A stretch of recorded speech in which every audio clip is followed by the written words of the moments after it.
Yes come on. तो देखिए plane progressive wave का इक्वेशन आप जानते हो, प्लेन प्रोग्रेसिव वेव। अब यहाँ पर प्लेन प्रोग्रेसिव वेव, ठीक है, एनसीईआरटी जब आप लोगे तो यहाँ पर एनसीईआरटी वाला इक्वेशन लिख रहा हूं, समझ गए, ठीक है। तो उसने सबका अपना अपना एक्सप्लेन करने का तरीका है, लेकिन फिजिक्स में एनसीईआरटी जो है ना कचरा छाप अगरबत्ती है, समझ गए। इसीलिए हम लोग फिजिक्स में एनसीईआरटी कहीं भी किसी भी टीचर से बढ़िया जो कॉलेज इंस्टीट्यूट है कहीं भी, हाँ क्वेश्चन लेकिन एनसीईआरटी का सॉल्व होना चाहिए और उसके सारे कंसेप्ट अपन को आना चाहिए, ठीक है, समझ गए। उसका लैंग्वेज अपने काम का नहीं है, उसका प्रोसेस अपने काम का नहीं है, ओके। इसीलिए फिजिक्स में एनसीईआरटी का टेंशन मत लीजिए, सीधा अपने बोर्ड बुक का टेंशन लीजिए, राइट। और अभी जो बोर्ड बुक आया है वो नहीं कहता है कि ना इधर के रहे ना उधर के सनम, वो वाला लफड़ा हो गया, ठीक है। बीच बीच में एनसीईआरटी की कॉपी किया है, ठीक है। तो जैसे क्या होता है कि वो शादी ब्याह के फंक्शन में तुम लोग देखते होगे कि महिलाएं वगैरह सज धज के रहती है ना। अब देखो अब क्या होता है कभी कभी कि आप लोग देखते हो कि ये सब कॉमन चीजें सभी जगह होता है, ठीक है। तो कुछ मेल की भी घर में जैसे आत्या के एक्सीडेंट हो गए, अब उसमें एक आध क्या होते हैं कि घुसने वाले होते हैं महिलाओं के बीच में जहाँ बैठने वाले, ठीक है। अब उसमें क्या हो गया कि लेडीज लेडीज लेडीज है, सब सज के बैठी हुई हैं, गाना गा रही हैं, वो शादी ब्याह में गाना वाना गाते हैं ना। अब बीच में कोई मेल बैठा हुआ है, ठीक है, तो वो ऑर्डरनेस कितना भद्दा लगता है, ठीक है। उसकी जब आप फोटो वोटो लेते हो तो सोचो जरा सा, अगल बगल में सब महिलाएं सब सजी धजी हैं, ठीक है, डिफरेंट डिफरेंट टाइप की वो साड़ियां वगैरह का कॉम्पिटिशन रहता है उन लोगों के बीच में। तो और कोई मेल जयराम जी की देयर इज ए क्रो बेटा, और कितना बेकार लगता है। इसी तरह से एनसीईआरटी में से जो लिया है ना, ठीक है, अपने बोर्ड के सिलेबस में डाला है तो वो जस्ट लाइक क्रो लगता है, ओके, ठीक है ना।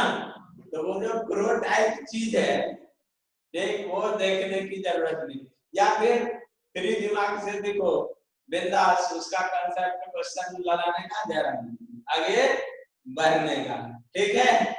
तो चले प्लेन प्रोग्रेसिव वेव, मान लीजिए कि there is a wave which propagates along X axis. अब ये एक्स एक्सिस की तरफ जाना कोई जरूरी नहीं है, जेड एक्सिस की तरफ भी जा सकता है, ठीक है, वाई एक्सिस की तरफ भी जा सकता है।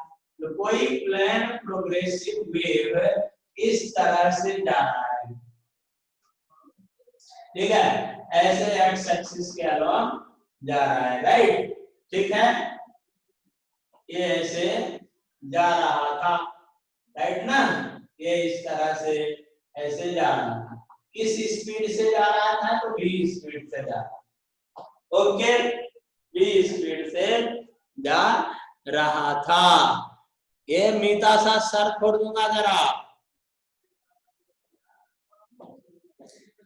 ओके। अब यहाँ पर मान लीजिए x = 0 लेते हैं, पार्ट मतलब वेव जो है ना ये यहाँ से स्टार्ट किया, ठीक है, x = 0 और इस वेव का जो एम्पलीट्यूड है a, एम्पलीट्यूड a है। अब आप ये समझ चुके एम्पलीट्यूड क्या होता है, इसलिए टेंशन लेने का नहीं। अब मान लीजिए कि ये क्या हो गया, आप जानते हो कि यहाँ पर कोई पॉइंट P है, आपका कोई फ्रेंड पप्पू यहाँ पर देख रहा है, यहाँ फोकस किए हुए है, ठीक है। तो किसी टाइम टी पर आप देख, यहाँ देखना है आपको, मान लो यहाँ आपका फ्रेंड पप्पू है और यहाँ पर पप्पू की क्वीन है, पप्पू की क्वीन, ठीक है। यहां से यहां तक, यहां से यहां तक का डिस्टेंस x1 है और ये डिस्टेंस x2, ठीक है, x2, राइट। डॉडी जी आए हो कि नहीं?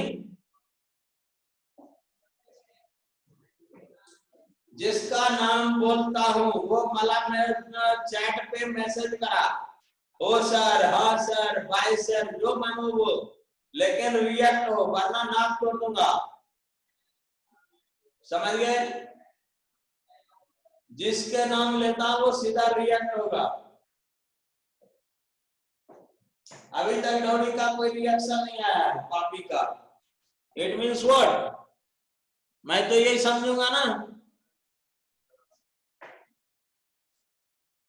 तो चलिए जरा, यहाँ ये डिस्टेंस का है x1 और ये x2 है, ठीक है। यहाँ पर ये वेव मान लो, देखना जरा, अब इस wave propagation, during wave propagation ये पार्टिकल यहाँ पर है और ये पार्टिकल कहाँ होता होगा? यहाँ पर होता होगा, ठीक है। तो एट एनी इंसिडेंट टी, एक ही टाइम पर, एक ही टाइम पर, एट इंसिडेंट टी, एक ही टाइम पर, इसका इक्वेशन मान लीजिए y1 डिस्प्लेसमेंट है, इसका डिस्प्लेसमेंट y2 होगा, ठीक है, राइट ना। अब y1 पॉजिटिव नेगेटिव है, ये उसके बाद की बात है, वो इक्वेशन का मामला है। वो किसका मामला? इक्वेशन का मामला है, ठीक है। तो देखिए यहाँ पर at instant T, at instant T, at position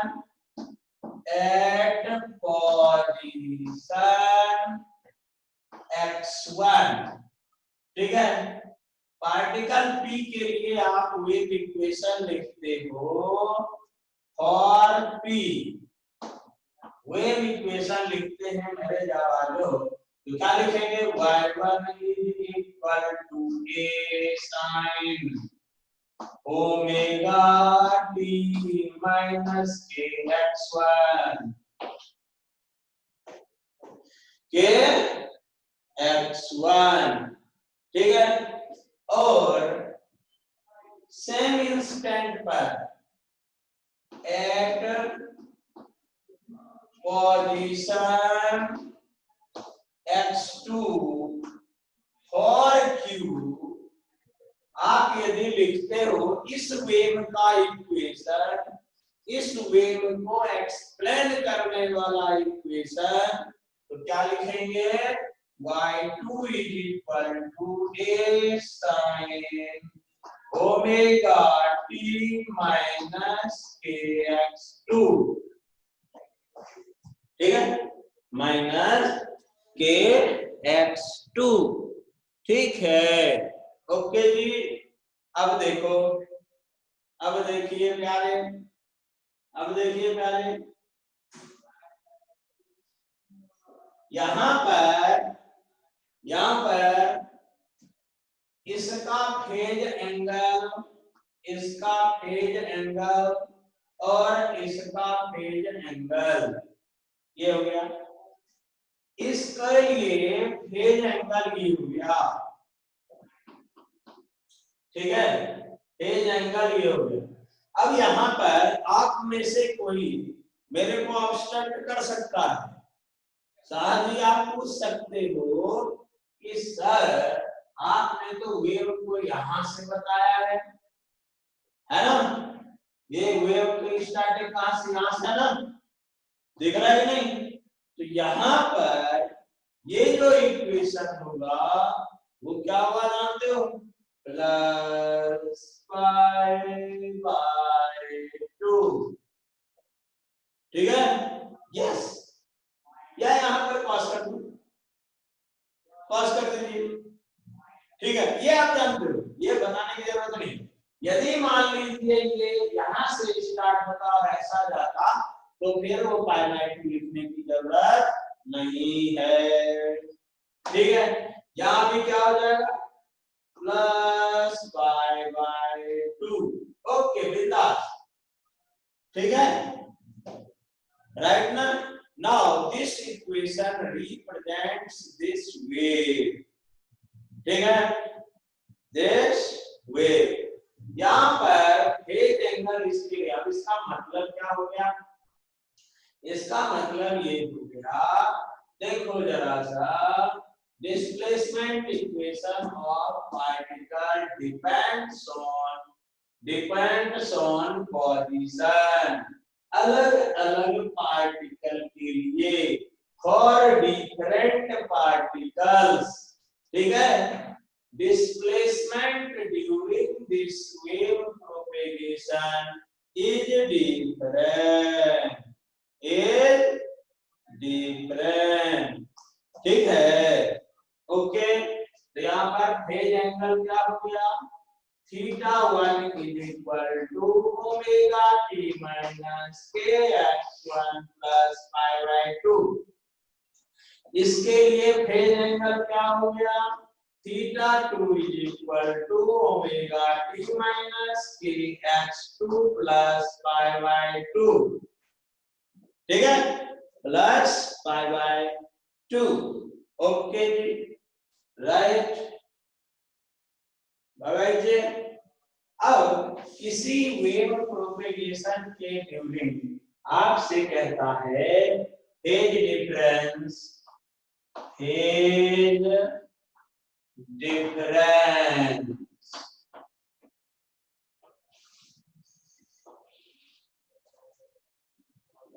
ठीक है, for particle P and Q, phase difference for particle P and Q, that is क्या हो जाएगा जी, डेल्टा फाई इक्वल टू, या केवल फाई लिखो, मान बोलिए, है ना, फाई इक्वल टू θ2 माइनस θ1, या डिफरेंस लिख रहे हो ना तो डिफरेंस में चलेगा, θ1 माइनस θ2, θ1 माइनस θ2, ठीक है।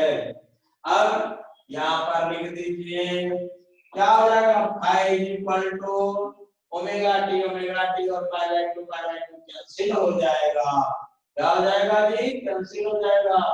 आपको क्या मिलेगा, बड़ी मजेदार चीज मिलेगा, kx2 माइनस x1,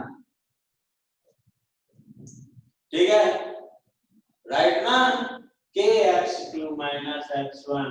अब देखो ये पॉइंट और ये पॉइंट के बीच के डिफरेंस को क्या कहेंगे, x2 minus x1 is equal to delta x, ठीक है, इसको क्या कहते हैं, पाथ डिफरेंस, क्या बोलते हैं, पाथ डिफरेंस, ठीक है।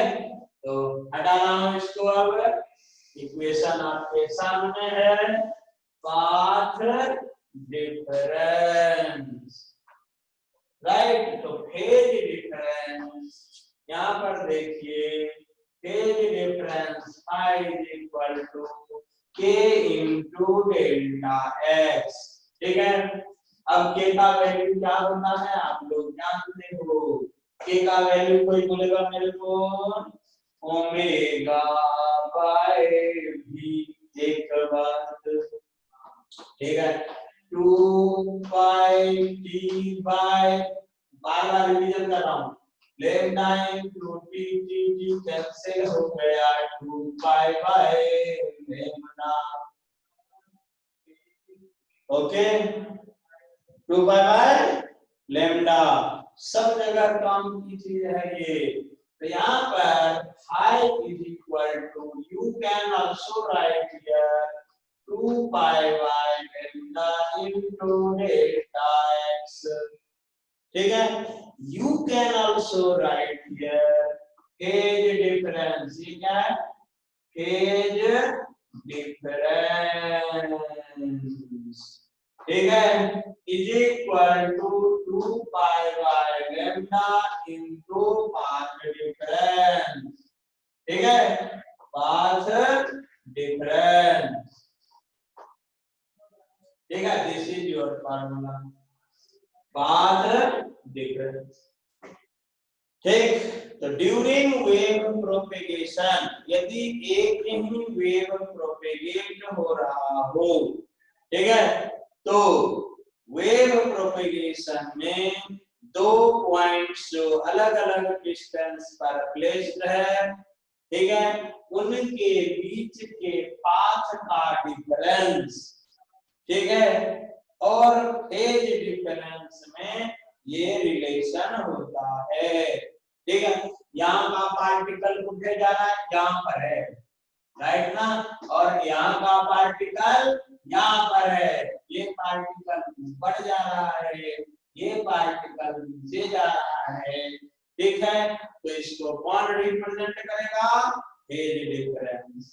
ठीक है, राइट ना, मीन्स क्या हो गया, अलग अलग पोजीशन पर पार्टिकल्स अलग अलग एज में होते हैं।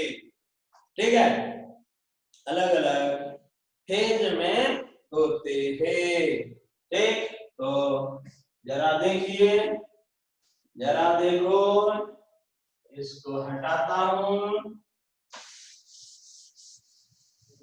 Phase difference, right. तो फेज डिफरेंस फाइंड आउट करने के लिए एक ये फॉर्मूला हो गया। अब देखना जरा, एक ही पोजीशन पर अलग अलग टाइम में इक्वेशन क्या हो जाएगा, हटा रहा हूं इसको जरा,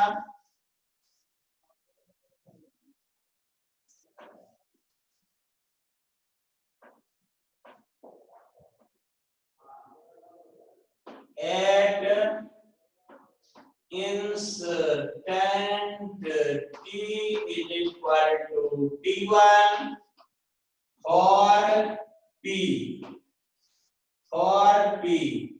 प्लेन प्रोग्रेसिव वेव का इक्वेशन क्या हो जाएगा, y1 is equal to a sin omega t1 minus, अब ये x1 is equal to मान लो x1 is equal to क्या है, x है, ठीक है, x1 is equal to x, ठीक है, तो k x, राइट। अब वो भी लेंगे यदि तो plus pi by two, right ना, एट इंस्टेंट t2 क्या हो जाएगा, at instant t is equal to t2, displacement equation for t will be y2 is equal to a sin omega t2 minus kx plus pi by 2, right ना, kx plus pi by 2, क्यों, क्योंकि particle p के लिए ही अलग अलग time पर equation लिख रहे हैं, डिस्प्लेसमेंट इक्वेशन लिख रहे हैं। ठीक है, राइट ना, तो यहाँ पर पाथ में कोई चेंज नहीं हो रहा है, टाइम में चेंज हुआ है। ठीक है, अब देखिए ये क्या हो गया, phase angle at time t1, तो θ1 is equal to omega t1 minus kx plus pi by 2, ठीक है, θ2 is equal to omega t2 minus kx plus pi by 2, ठीक है, ओके जी। तो एक ही पार्टिकल ड्यूरिंग वेव मोशन एक ही पार्टिकल का अलग अलग टाइम पर फेज एंगल अलग अलग होता है। ठीक है, मतलब क्या हो गया, पार्टिकल वाइब्रेट कर रहा होता है, पार्टिकल का पोजीशन उसके इक्विलिब्रियम पोजीशन के अबाउट तो चेंज हो रहा है, लेकिन वो जो स्टार्टिंग पॉइंट है वेव का starting point with respect to change नहीं हो रहा है, नहीं होता है। ठीक है, वो उस डायरेक्शन में चेंज हो रहा है। ठीक है जी, चलिए तो यहाँ पर फेज डिफरेंस क्या हो जाएगा, phase difference phi is equal to theta 1 difference theta 2 या theta 1 minus theta 2 या आपकी मर्जी, क्या थीटा 2 माइनस थीटा 1 लिखिए, कोई फर्क नहीं पड़ता है। ठीक है, लेकिन ये लिखोगे कि यहाँ माइनस लिखना पड़ेगा, डिफरेंस नहीं। ठीक है, okay, theta 2 minus theta 1, right. तो this will be i equal to omega into t2 minus t1, t2 minus t1। तो ये क्या हो गया, ये क्या हो गया जी, omega into time difference, time difference.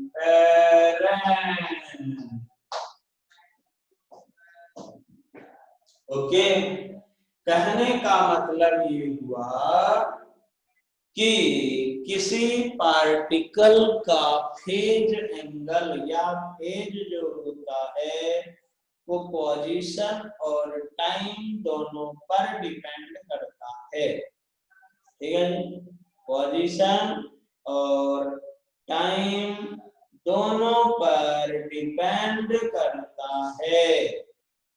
ठीक है, it depends on position and time वो। चलिए जरा ऊपर वाले के नाम पे, तो आज आपने क्या सीखा, relation between phase difference and path difference, relation between phase difference and time difference. ठीक है, एंड टाइम डिफरेंस। ठीक, अब देखो यहाँ पर किसी वेव का जो इक्वेशन होता है, वेव का जो इक्वेशन होता है वो कितने चीजों पर डिपेंड करता है, कितने चीजों पर डिपेंड करता है,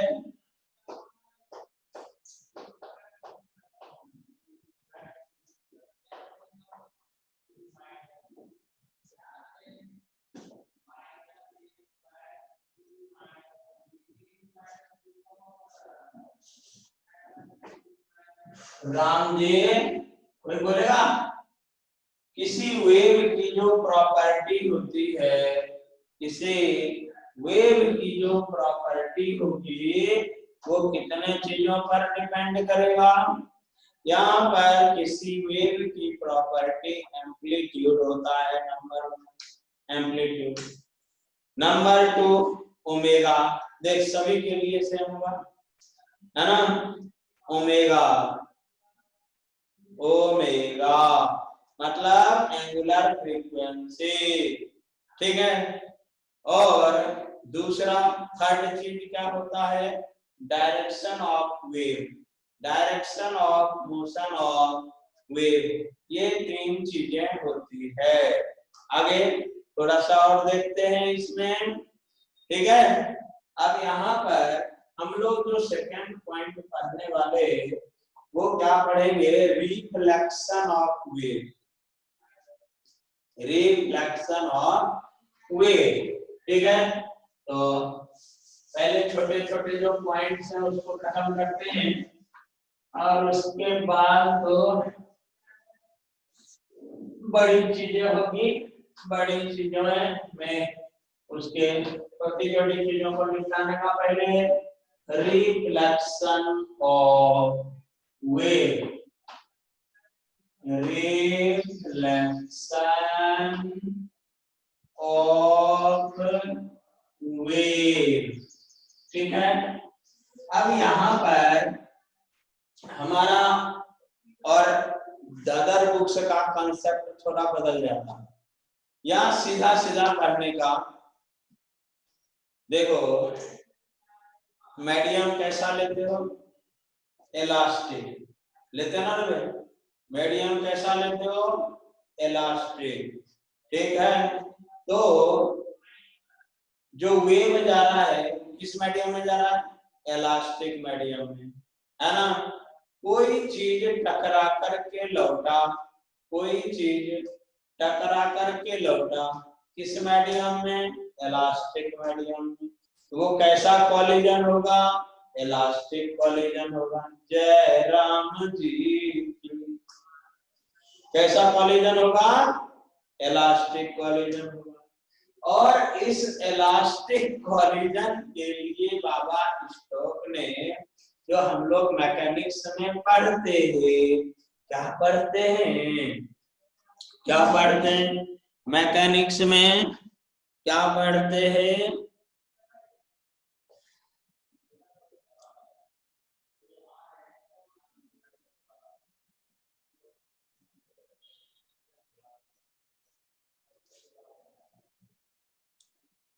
तो चलिए, ये क्या नाम है, प्रज्ञा, मेरी आवाज सुनाई दे रहा होगा यदि, प्रज्ञा, प्रज्ञा इंजीनियर। तो ये बताइए कि हमने आपको इलास्टिक कोलिजन पढ़ाया है, कोई ना बोलेगा तो सर फोड़ दूंगा उसका। मैंने एक दिन पे कॉपी पलटा करके देखा है। ठीक है, तो ये बताओ कि इलास्टिक कोलिजन की प्रॉपर्टी क्या होती है, वैसे इसको रिवीजन करेंगे, रोटेशनल मोशन में उसको निपटाएंगे फिर से।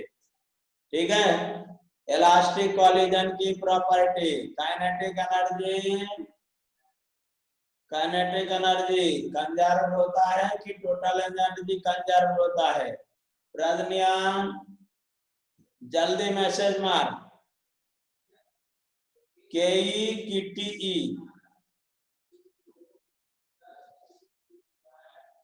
काइनेटिक एनर्जी की टोटल एनर्जी,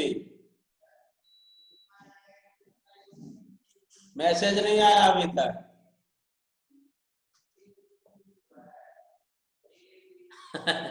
हाँ, very good, linear momentum same, kinetic energy conserve, very good, अच्छा लगता है ना, थैंक यू, शाबाश, बहुत बढ़िया साजी, वेरी गुड, प्रज्ञा वेरी गुड, ओके। ठीक है, अब तुम लोग जब ऐसे रिएक्ट होते हो तो मेरे को भी ना थोड़ी सी एनर्जी मिलती है। हाँ यार, कम से कम ये इमेजिनरी क्लास ले रहा हूँ तो मेरे बच्चे कम से कम मेरी आवाज तो सुन रहे। ठीक है, तो वेरी गुड, वेरी गुड।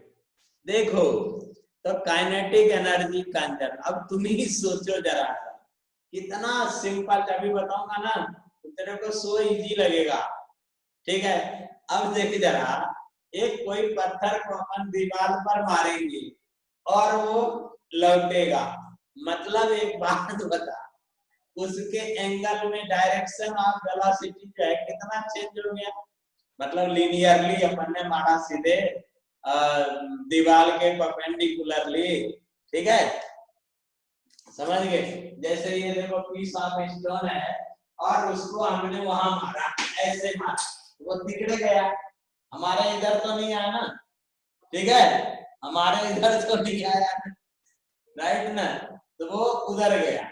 लेकिन यदि अपन इसको ऐसे मारेंगे, ये इधर नहीं आया लौट करके सीधा, राइट ना, मतलब क्या हो गया कि यदि कोई चीज इलास्टिकली कोलाइड होता है तो उसमें उसके वेलोसिटी वेक्टर में चेंज होता है, वो पाई का होता है।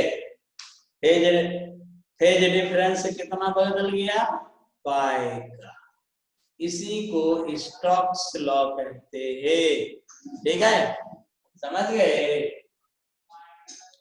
ओके, आदित्य रे नाम दिखता है, आ जाता है नाम, अलग से नाम लिखने की जरूरत नहीं पड़ती।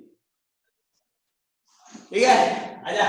तो रिफ्लेक्शन ऑफ वेव क्या है, Stokes law.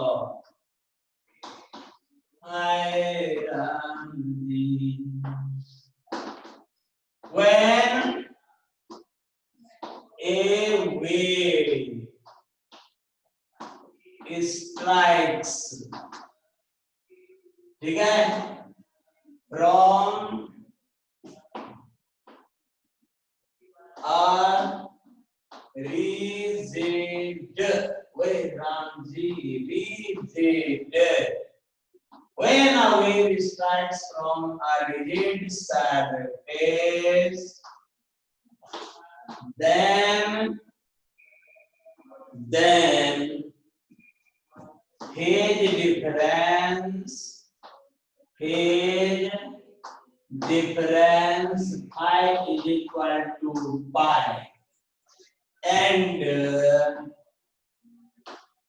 path difference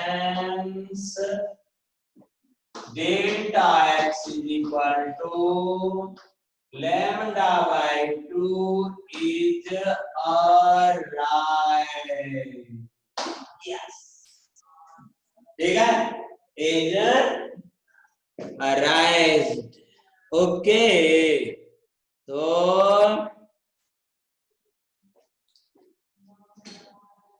arrived।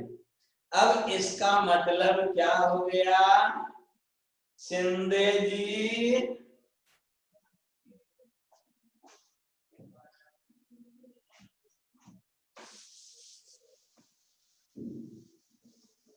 इसका मतलब क्या हुआ? ठीक है, अब इसमें कितने वर्ड है, इसमें कितने वर्ड है, कितनी वर्ड है, इकड़े 3 वर्ड है, समझ गए? बस इसको समझेंगे अपन और वेव मोशन तक की, वेव ऑप्टिक्स तक की अपनी गड्डी दौड़ जाएगी, समझ गए? अभी जैसा अपन ने पढ़ा है ना, उतना ही में वेव ऑप्टिक्स तक की गड्डी दौड़ जाएगी गारंटी के साथ। और नहीं समझा तो जरा में देखिए, ठीक है? तो when a wave strikes from a rigid surface, then phase difference pi and path difference pi by 2 is arrived. ठीक है, pi by 2 is arrived. Okay, कैसे? अब जरा देखो इसको समझने का, इसको समझने का। ओके, कैसे समझने का जरा देखना। एक रस्सी लिया, क्या लिया? एक रस्सी। देखो ये जो अपन ने स्टेटमेंट पढ़ा, समझ गए? इसमें कितने वर्ड से कितने वर्ड आए? इंपॉर्टेंट वर्ड रिजिड सरफेस, बहुत इंपॉर्टेंट, इसी को तो समझना है। और क्या है? Rigid, phase difference pi, path difference lambda by 2, ये पाई और लैम्डा बाई 2 कहां से आया? पाई और लैम्डा बाई 2 कहां से आया जानते हो? किसने दिया? वो रिलेशन ने जो पहले पढ़ा उसने दिया, है ना? उस रिलेशन ने दिया। अब रिजिड सरफेस का मतलब क्या हुआ? रिजिड सरफेस का मतलब क्या हो गया कि यदि कोई वेव चल रहा है, समझ रहे हो, और जो सामने वाला मीडियम है जिससे वो टकराएगा, उस मीडियम की डेंसिटी जिससे वो आ रहा है उस मीडियम के डेंसिटी से ज्यादा है तो रिजिड सरफेस हो गई। ठीक है, रिजिड सरफेस। जैसे एग्जाम्पल के तौर पर मान लीजिए कि ये एक, ठीक है, बिल्कुल खरा माउंटेन है, ठीक है, मान लिया है, नहीं पता चला, हंसने लगो तुम लोग, ये माउंटेन है ऐसा, ठीक है, और वाटर रिपल्स जो है ना, वाटर वेव ऐसे ऐसे आ रहा है, उससे टकराएगा। तो किससे टकराया? रिजिड सरफेस से टकराया। कैसे टकराएगा? रिजिड सरफेस से टकराया। समझ गए? यदि मान लीजिए ओपन प्लेन सरफेस है, ठीक है, बिल्कुल प्लेन सरफेस है, माउंटेन नहीं है, ठीक है, तो वो किससे टकराया? किस में आ रहा है? वाटर मीडियम में आ रहा है, ठीक है, और वो जब at the bank of river आएगा, ठीक है, और वो प्लेन सरफेस है, वो ऊपर चढ़ने के लिए फ्री है। समझ गए? मस्त गोवा वाला वो कौन बीच है, वो वाला बीच है। समझ गए? अब किसी को ये अपना मुरुड़ बीच पसंद हो तो मुरुड़ बीच ले लेगा, ठीक है, मुरुड़ बीच है, राइट ना? तो वो पानी ऊपर चढ़ने के लिए फ्री है, रोकने वाला कोई नहीं है, राइट ना? तो वो रिजिड सरफेस से निकाल आएगा। समझ गए? और दूसरी बात देखो, दूसरी बात, ये तो पानी का हो गया, इसी तरह से साउंड का हो गया। अब जैसे ये यहां से साउंड चल रहा है, अब यहाँ पर ये लैपटॉप का स्क्रीन है, तो उससे टकराएगा, राइट ना? तो ये स्क्रीन उसके लिए कैसा सरफेस हो गया? रिजिड सरफेस हो गया। समझ गए? कैसा सरफेस? Rigid surface. अब यदि मान लो फ्रीली तुम बोल रहे हो, ठीक है, कोई वॉल फॉल नहीं है, ठीक है, तो वो कैसे सरफेस में प्रोपेगेट हो रहा है? कैसे में प्रोपेगेट हो रहा है? बोला प्लेन सरफेस है ना?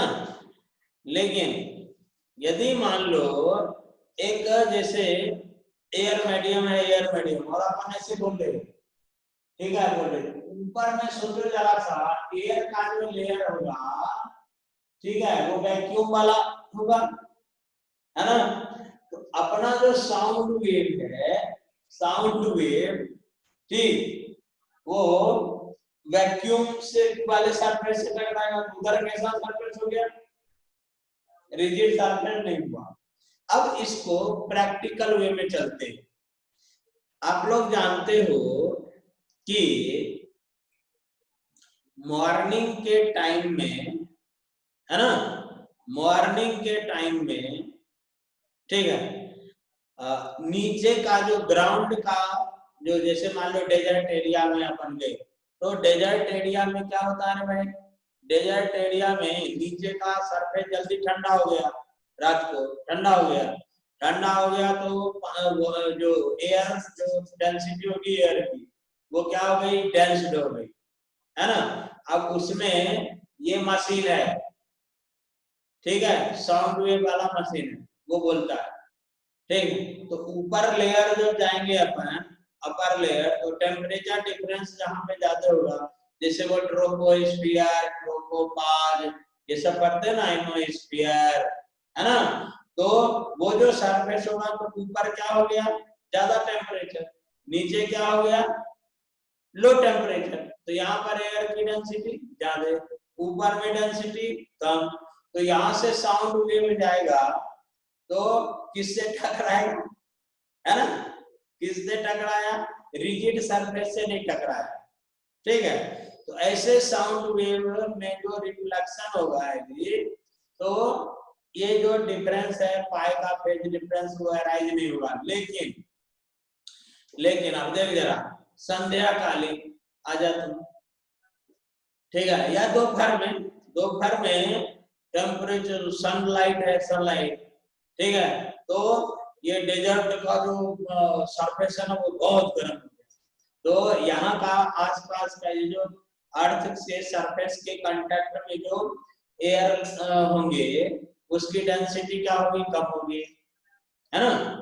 और ऊपर जाएंगे तो डेंसिटी टेम्परेचर कम होती जाएगी, तो डेंसिटी बढ़ता जाएगा, राइट, ठीक है। तो मान लो दोपहर को 12 बजे अनन्य कोठाले कहाँ गया?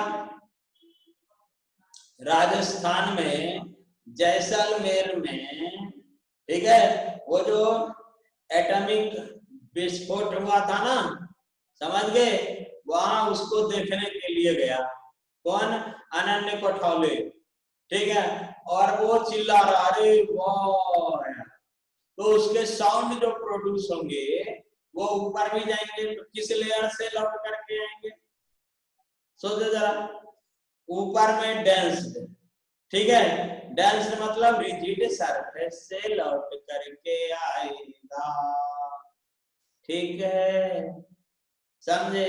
तो ये जो मैंने समझाया, किसी सब पर बेस्ड क्वेश्चन आते हैं, आपको ध्यान रखना है कि यदि लाइट वेव या कोई भी वेव यदि रेरर से डेंसर में जाता है तो उसका कुछ पार्ट टकरा करके उसे मीडियम में आएगा, ठीक है। तो रिफ्लेक्शन का इवेंट हुआ, तो जब भी रिफ्लेक्शन हुआ तो पाई का फेज डिफरेंस λ/2 का पाथ डिफरेंस अराइज हो जाएगा, समझ गए?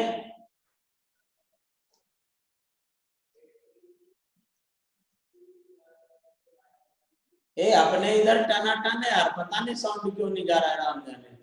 कोई बात नहीं, वो रिकॉर्डिंग कर रहा हूं मैं, ठीक है। मैं भी हो सकता है कुछ गुटर हो गया होगा, ये वैसे ही चाइनीज है यार, ठीक है। लेकिन अभी ये जूम वाला क्या करें, चाइनीज में इसी का अभी थोड़ा अच्छा है, इसीलिए इसको यूज करना पड़ेगा, वरना दिल तो नहीं कहता है कि इसके साथ चलें, लेकिन मजबूरी है।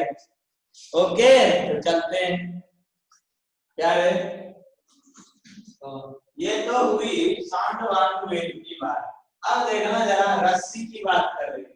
यदि मान लो रस्सी यहाँ पर फिक्स है, ये क्या हो गया? बाउंडेड,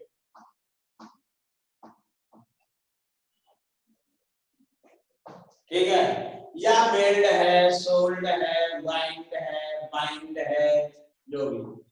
अब देखिए, एक वेव यहां से ऐसे जा रहा था, ठीक है, रास्ते से जा रहा था, वन वेव ऐसे जा रहा था, ऐसे ऐसे टकराया, ठीक है, समझ गए ना, ऐसे टकराया। थोड़ा सिमेट्रिक बना देता हूं,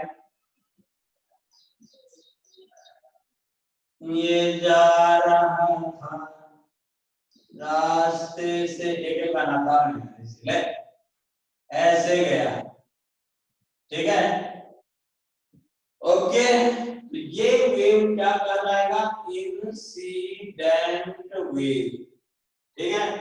दिस वेव, ये इधर की तरफ गया, this is called incident wave. तो इसका equation y is equal to a sin omega t minus kx, समझ गए? a sin omega t minus k x. Okay, अब जरा देखो क्या क्या होता है। ठीक है, अब ये इससे टकराया। ठीक, अब ये क्या टकराया है इससे, क्या है ये, क्रस्ट। समझ गए, ये सरफेस यदि बाउंडेड है तो रिजिड, बना हुआ है, रिजिड। समझ गए, रिजिड। तो रस्सी का ये एंड ऊपर नीचे नहीं जा सकता, बना हुआ है, नहीं जा सकता। ठीक है, तो रिटर्न क्या होगा, ये ऐसे होकर के रिटर्न होगा। कैसे, ऐसे ये रिटर्न होगा प्यारे।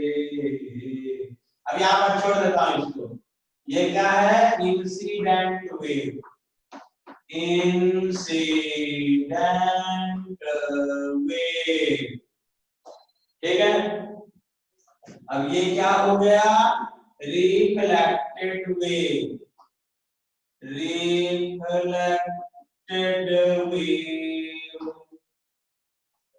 समझ गए। अब ये जो रिफ्लेक्टेड वेव है ये क्रस्ट, तो इसको क्या बोलेंगे भाई, टफ। ठीक है, टफ, राइट ना। ओके जी, अब यहाँ पर पार्टिकल ऐसे जा रहा था, ऐसे आया। ठीक है, कंपेयर कर लो इस पार्टिकल के बारे में। यहाँ का पार्टिकल यदि इस वेव के लिए ऊपर जा रहा था तो इस वेव के लिए कहाँ गया, नीचे गया, है ना। तो फेज डिफरेंस कितना हो गया, पाई। ठीक है, इस दोनों वेव के लिए रिफ्लेक्टेड वेव का इक्वेशन, इसको y i लिखता हूँ और इसको y r लिखता हूँ। sin omega t minus kx। ठीक है, राइट ना, प्लस पाई लिखना पड़ेगा। ठीक है, प्लस पाई, तो दोनों के बीच का फेज डिफरेंस क्या हो गया, पाई, राइट।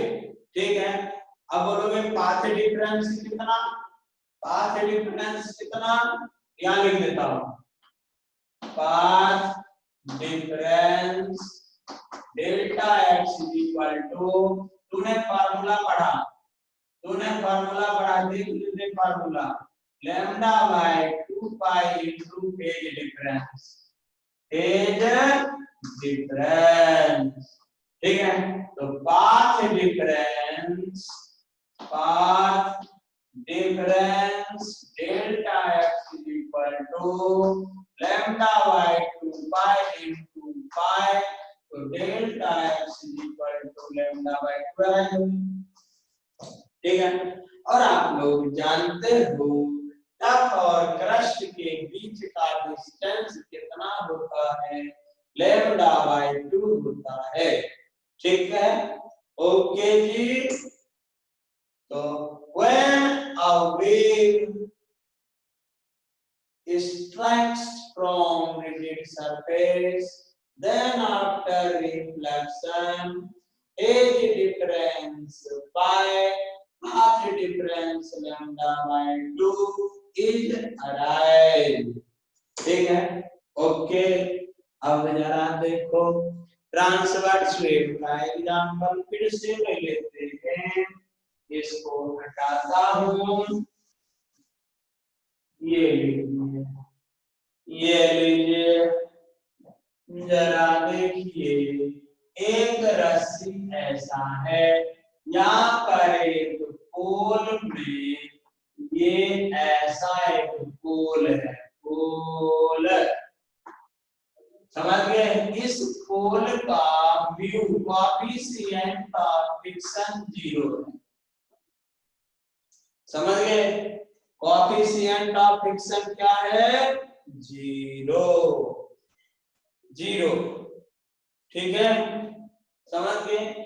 तो ये जो रिंग है, रिंग, रस्सी में रिंग बना हुआ है, रिंग है, समझ गए। प्रैक्टिकली आप देख सकते हो। कैसे? प्रैक्टिकली आप देख सकते हो। यार यहाँ से तो टना टना मैं क्या कहूँ तेरे को, समझ गए? यहाँ से सब कुछ टना टन भाई।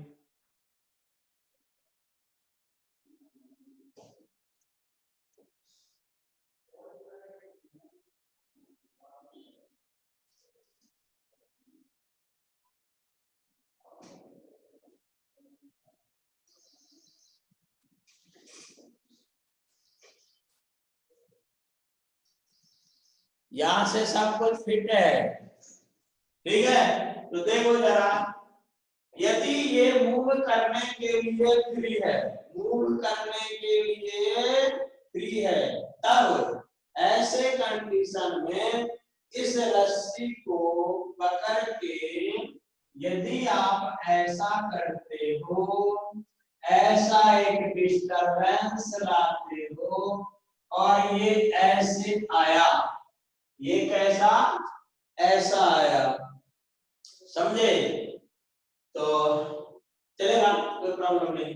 ये ऐसे आया, राइट? तो क्या होता है जानते हो? क्या होता है? क्या होता है? यहाँ पर ये चीज पॉसिबल नहीं है। ये जो दिख रहा है ना, ना ना ना ना ना, ठीक है?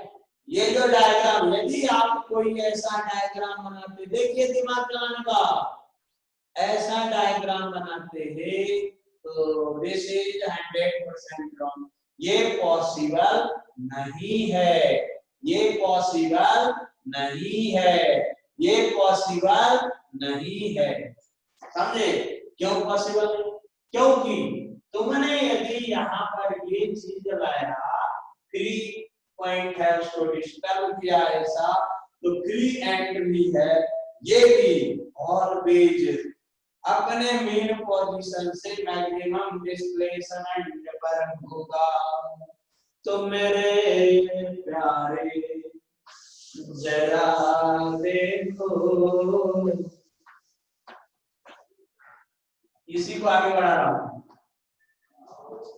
ये ठीक है? ये पॉइंट, इसको कैसे दिखाने का? ये पॉइंट मान लीजिए O है, तब वेव जब ये प्रोपेगेट होगा तो यहां पर क्या होगा? ऐसा ऐसा ऐसा ऐसा, ठीक है? ये अपने ओर से हिकड़ोन आएगा और तिकरून आएगा, यहाँ पे नहीं रह सकता, नॉट पॉसिबल। घर ही जा, अरे यार तुम लोग तो घर ही में हो,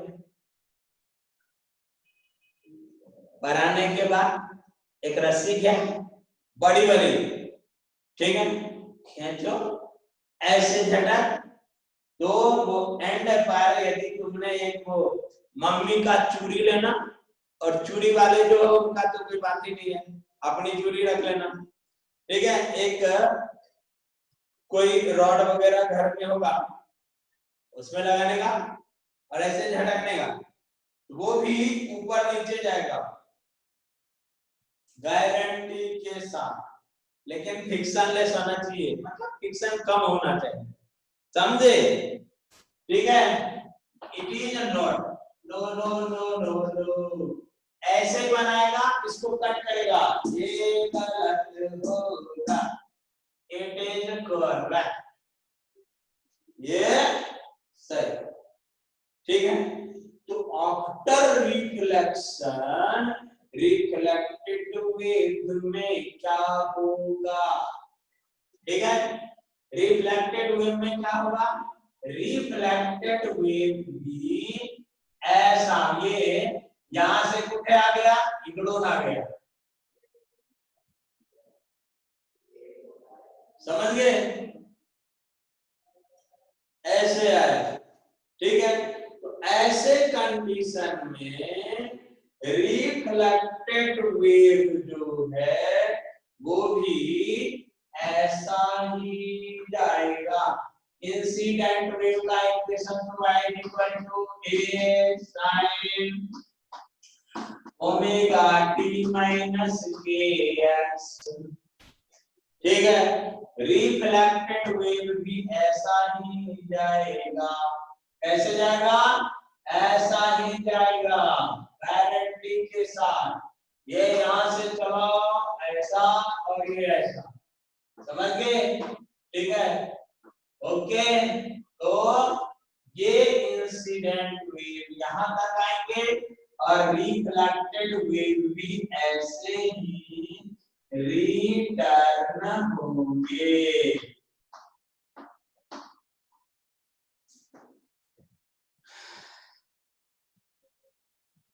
ठीक है, समझ गए? राइट।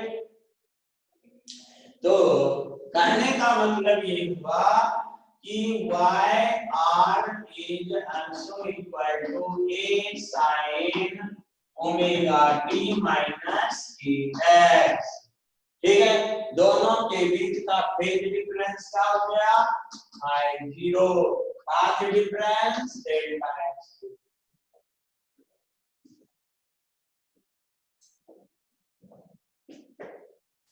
ठीक है,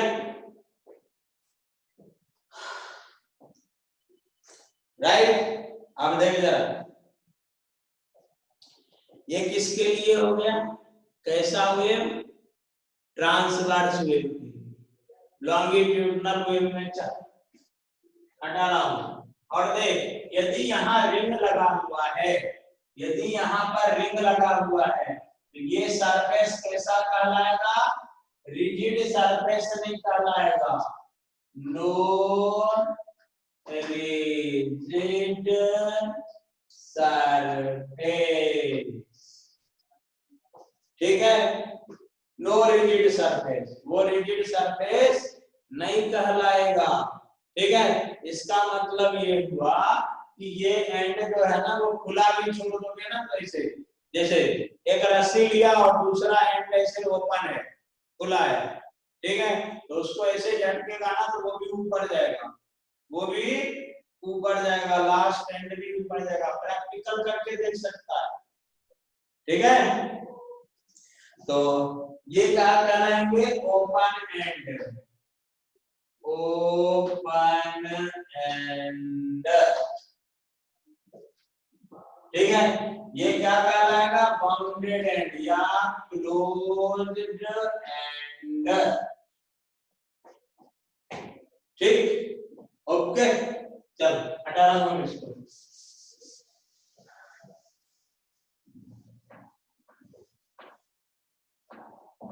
अब देख, कंप्रेशन और रेनॉल्ड्स को देख ले। कंप्रेशन रेनॉल्ड्स, मान लीजिए कि ये एक रिजिड सरफेस है। कैसा? Rigid surface, rigid surface, rigid surface. ठीक है, कुछ बच्चे बोल रहे थे टेस्ट के टॉपिक के बारे में। ठीक है, तो ऑसिलेशन और वेव मोशन फिजिक्स में जितना पढ़ा केवल उतने ही। ठीक है, वेव मोशन के लिए डीपीपी डाल देता हूं आपको। ठीक है, ऑसिलेशन और वेव मोशन, राइट। जेई वालों का जेई का टेस्ट, नीट वालों का नीट का टेस्ट, जेई वालों का जेई का टेस्ट, नीट वालों का नीट का टेस्ट। ठीक है, ओके। फिजिक्स में क्या? ऑसिलेशन एंड वेव, जितना वेव में जितना पढ़ा उतना ही, टेंशन घ्यायचे नहीं। ठीक है, क्या नाम है? आर्या। आपकी आवाज उस समय फोन पर नहीं आ रही थी, अब सुन रहे होंगे। केमिस्ट्री में जो चैप्टर, कौन चैप्टर? केमिस्ट्री में रेडियो एक्टिविटी रख लो, चलेगा ना? ठीक है, बायो में मुंडे सर का चैप्टर। ठीक है, मैथ्स में नंद सर का चैप्टर। ठीक, अभी थोड़ी देर बाद क्लास के बाद आपको इन्फॉर्म करा देता हूँ, ठीक है ना। चले फिर आगे, राम जी के नाम पे आइए। तो देखो जरा, अब ये कौन वेव जा रहा है, ये कंप्रेशन, रेरफेक्शन, कंप्रेशन, रेरफेक्शन। देखो अब ये कैसा सरफेस है, रिजिड सरफेस, रिजिड सरफेस, समझ गए। तो रिजिड सरफेस पर ऑलवेज क्या होगा, कंप्रेशन। तो डायग्राम बनाते समय दिमाग का ढक्कन खोल करके रखने का, कंप्रेशन, ठीक है, समझ गए, कंप्रेशन। रिजिड सरफेस पर ऑलवेज क्या होगा, compression. Rule is rule, rule can not be over rule, ठीक।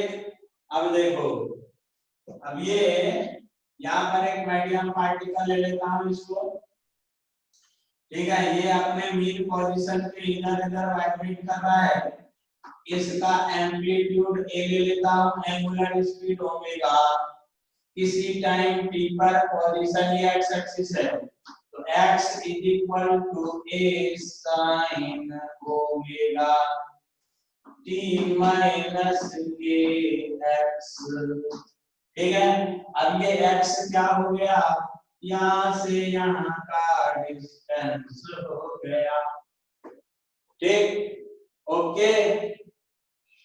तो एक incident wave, incident longitudinal wave का इक्वेशन ये हो गया, ठीक है। अब देख जरा प्यारे, बाबा स्टोक ने क्या बोला, पाई का फेज डिफरेंस अराइज होता है, किसने बोला, बाबा स्टोक ने।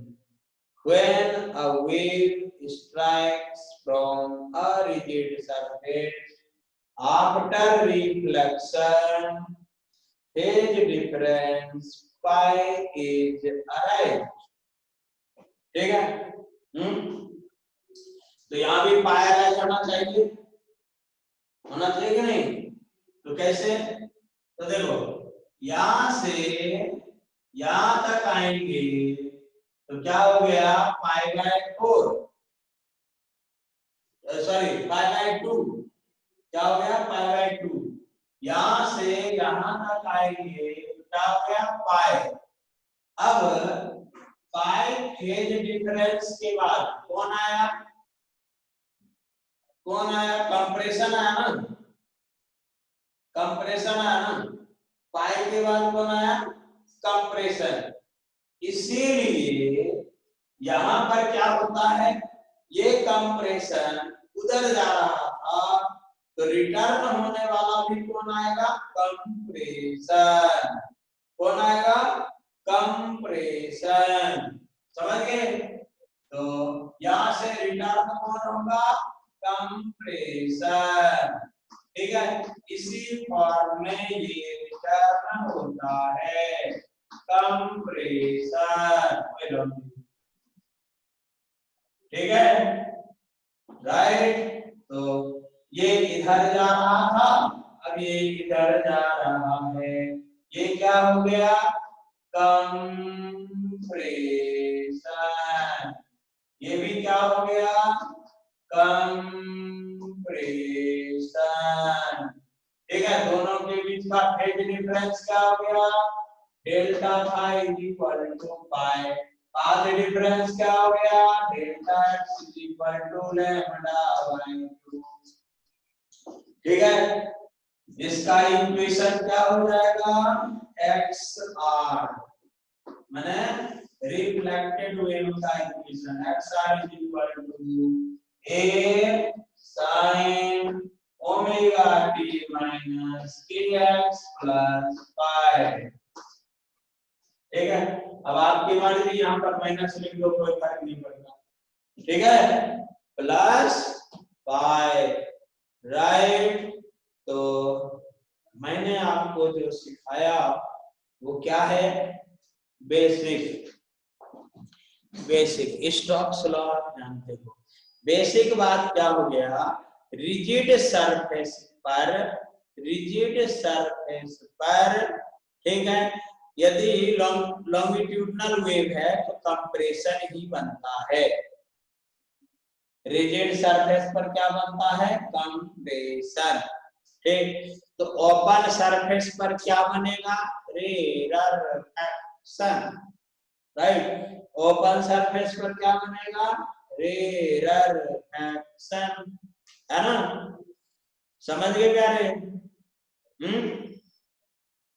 ओके, तो आइए जरा अब देखिए, ओपन सरफेस यदि है, ठीक, कैसा, ये रिजिड सरफेस या बाउंडेड सरफेस, हटा रहा हूं इसको, बाउंडेड सरफेस है, रास्ते में क्या आ गया, सह्याद्री आ गई, ठीक है,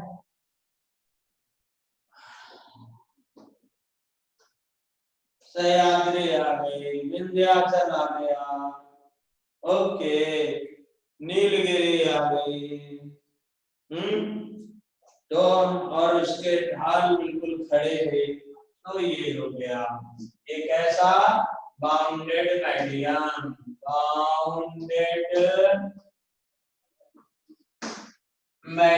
से टकराया, तो बाउंडेड मीडियम पर कंप्रेशन ही बनता है, इसीलिए कंप्रेशन इंसिडेंट भी होगा और रिफ्लेक्ट भी होगा। ओके, अब ओपन सरफेस क्या हो गया, मान लीजिए आप कहां गए, आप गए वो हिंद महासागर में, ठीक है, इनसाइड ओशियन, तुम्ही कुठे गेले, इनसाइड ओशियन गेले, ठीक है। अब यह धरती पे तो कोरोना फैल रहा है ना, तो चाय वाय पीने जाना है तो अपन को कहाँ जाएंगे, इनसाइड ओशियन जाएंगे, पानी में, ठीक है, और पानी के अंदर जाकर के अपन चिल्लाते हैं, आवाज निकालते हैं, ठीक है, वो आवाज बाहर आएगी, पानी के सरफेस पर आएगी, तो उसके ऊपर कौन सा मीडियम, एयर मीडियम, नहीं, ठीक है, मतलब उस मीडियम को क्या कहते हैं, बाउंडेड मीडियम। तो यहाँ पर जो कुछ साउंड वेव अंदर रिफ्लेक्ट होके जाएंगे, ठीक है, वो कैसे जाएंगे, जैसे मान लो कि ये ग्लास मीडियम है और इस बाउंड्री के बाद इधर मान लीजिए, इधर क्या है, ग्लास या वाटर है, इधर क्या है, एयर। अब यहाँ से वेव आ रहा था, कोई सा साउंड वेव आ रहा, इधर रेडर फंक्शन, अब यहाँ पे क्या बनेगा, गारंटी के साथ raider function, rule is rule can not be over, ठीक है, क्या बनेगा, रेडर फंक्शन, समझ गए, रेडर फंक्शन। ओके, अब इसको कंप्लीट कर दो, यहाँ पर कंप्रेशन, फिर ये रेडर फंक्शन, फिर ये कंप्रेशन, फिर ये रेडर फंक्शन, और यहाँ पर ऐसा बनता, और ये क्या हो गया, रेडर फंक्शन, समझ गए प्यारे, ठीक है, ये रेडर फंक्शन, एक आध लाइन और चलेगा ना, समझ गए।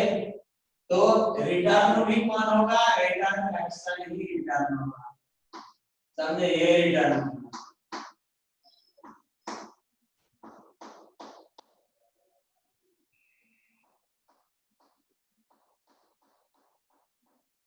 समझे क्या, ओके, ये क्या हो गया तेरा इंसिडेंट वेव, ये क्या हो गया, reflected wave, right, equation mark सब वही रहेगा, x i = xi equal to a sin omega t minus kx। ठीक है, तो इसका इक्वेशन क्या हो जाएगा, xi equal to a sin omega t minus kx plus 5। ठीक है, तो कंप्रेशन के फॉर्म में रेयर फ्रैक्शन सॉरी बाबा, यहाँ पे क्या होता है जानते हो, रे गलत किया है मैंने, मी गलत के ले यहाँ पे ये रेडर फ्रैक्शन के रूप में रिटर्निंग के टाइम में क्या हो जाएगा, यहाँ पे रिटर्निंग के टाइम में इसके आगे वाला कंप्रेशन। सॉरी बाबा, वेरी बैड ये नहीं, यही रहेगा, समझ गए। तो इसके आगे वाला जो बनेगा ना वो यहाँ होगा, यहाँ पर क्या हो जाएगा, कंप्रेशन, इकडे क्या रेडर फ्रैक्शन, फिर इक्रोन कंप्रेशन, फिर यहाँ पर इसके नीचे रेडर फ्रैक्शन, फिर इसके नीचे कंप्रेशन, फिर इसके नीचे रेडर फ्रैक्शन, फिर इसके नीचे कंप्रेशन, और यहाँ पर क्या आएगा, रेडर फ्रैक्शन। ओके, ठीक है। तो इस तरह से ये रिफ्लेक्शन ऑफ वेव हम लोगों ने सीखा, आज सीखा। अब देखो, साउंड वेव का जो प्रोपेगेशन होता है प्रज्ञा, साउंड वेव का जो प्रोपेगेशन होता है उसमें 3 टाइप के इवेंट्स होते हैं। साउंड वेव को मारो बोले, कोई भी वेव का प्रोपेगेशन होगा ना, वेव प्रोपेगेशन साउंड वेव हो, लाइट वेव हो, कोई भी इलास्टिक वेव हो, और वेव्स इन स्ट्रेच्ड स्प्रिंग हो।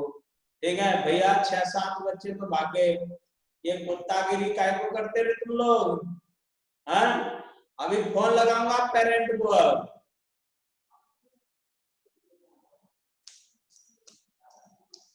ठीक है, तो साउंड वेव का जो प्रोपेगेशन होता है उसमें किसी भी वेव के प्रोपेगेशन में, राइट ना, क्या होते हैं पता है, 2 वेव यदि एक दूसरे पर सुपरइम्पोज्ड हो। अब सुपरइम्पोज्ड होने का मतलब क्या, सुपरइम्पोज्ड होने का मतलब आपने सुपरपोजिशन वगैरह पढ़ लिया है। ठीक है, एक ही चीज पर 2 अलग अलग फोर्स का अप्लाई होना। ठीक है, 2 अलग अलग फोर्स अप्लाई होता है तो उसके कारण जो डिस्टरबेंस अराइव होते हैं वो डिस्टरबेंस एक दूसरे पर सुपरइम्पोज्ड होते हैं। तो ड्यू टू सुपरपोजिशन 3 टाइप का इवेंट बनता है। कितने टाइप का इवेंट बनता है, 3 टाइप का। एक इवेंट क्या कहलाता है जानते हो, इंटरफेरेंस। एक इवेंट क्या कहलाता है, इंटरफेरेंस। ठीक है, इंटरफेरेंस में इंटेंसिटी अलग अलग होती है, अलग अलग पोजीशन पर इंटेंसिटी अलग अलग होती है। ठीक है, जैसे एग्जांपल के तौर पर कहीं पर साउंड वेव है, 2 साउंड वेव है। ठीक है, तो आप यदि चल रहे हो, मूव कर रहे हो, या मान लो तुमने क्या किया, साउंड का रिसीवर अलग अलग जगह रखा है, एक ही लाइन के अलावा अलग अलग जगह पर रखा है, तो कहीं उसकी इंटेंसिटी ज्यादा मिलेगी, कहीं उसकी इंटेंसिटी कम मिलेगी। ठीक है, तो एक ही लाइन के अलोंग एक ही टाइम पर इंटेंसिटी का कम ज्यादा होना इंटरफेरेंस कहलाता है। क्या कहलाता है? इंटरफेरेंस कहलाता है। ठीक है, समझ गए? ये समझ गए ना, मजा आ जाएगा। ठीक है, अब देखो दूसरा इवेंट क्या होता है? बीट का बनना, बीटिंग। समझ गए? बीट का बनना। बीट में क्या होता है? जब सुपरपोजिशन दो वेव का होता है तो एक ही पोजीशन पर, एक ही पोजीशन पर, एक ही पॉइंट पर इंटेंसिटी का टाइम के साथ बढ़ना घटना, टाइम के साथ बढ़ना घटना बीटिंग कहलाता है, बीट। ठीक है, बीट। और तीसरा होता है standing wave.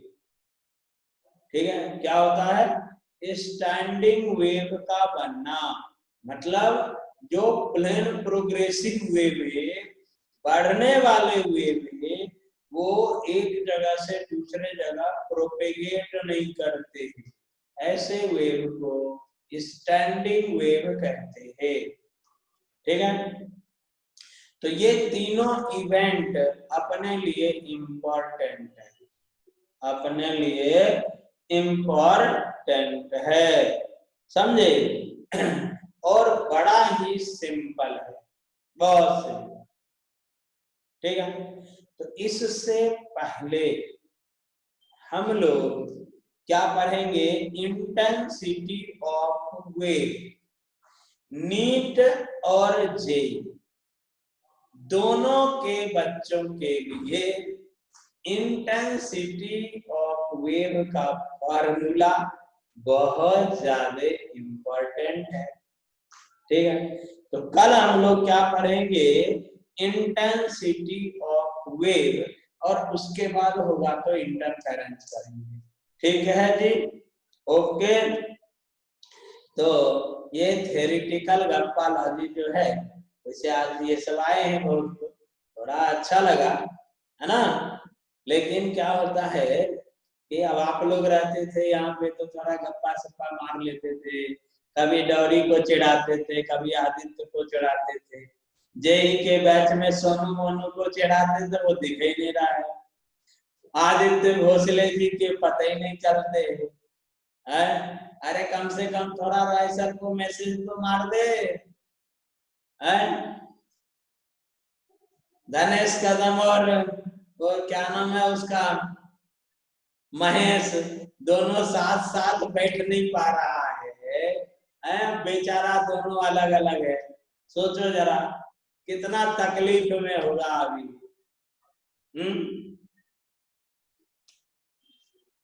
Swarali and company सब अलग अलग है, निकिता दीदी अलग अलग है, पता ही नहीं चलते, है कि नहीं? तो हमको भी थोड़ा सा टाइम मिल जाता था मजे लेने के लिए। क्या रे प्राप्ति, है तेरी सहेली अनुष्का तो दिख नहीं रही मेरे को, है देखो अभी तक फोन नहीं किया है। ठीक है, तो देखता हूँ, शायद शर्मा सर ने बोला है क्लास का आज हम लोग थोड़ी देर बाद में भी हो सकता है आज शाम को परफेक्ट जेई की क्लास लेनी पड़ेगी। ठीक है, आज स्टार्ट करेंगे। ठीक है, तो भैया 8:30 पे सारे बच्चे तैयार रहना, आज आपकी क्लास है 8:30, संध्या काली, जेई के सारे मूला मूली। ठीक है, आज अपन थोड़ा न्यूमेरिकल सॉल्व करेंगे। ओके, तो क्या कहूं, दिल से बोलने का जय हिंद।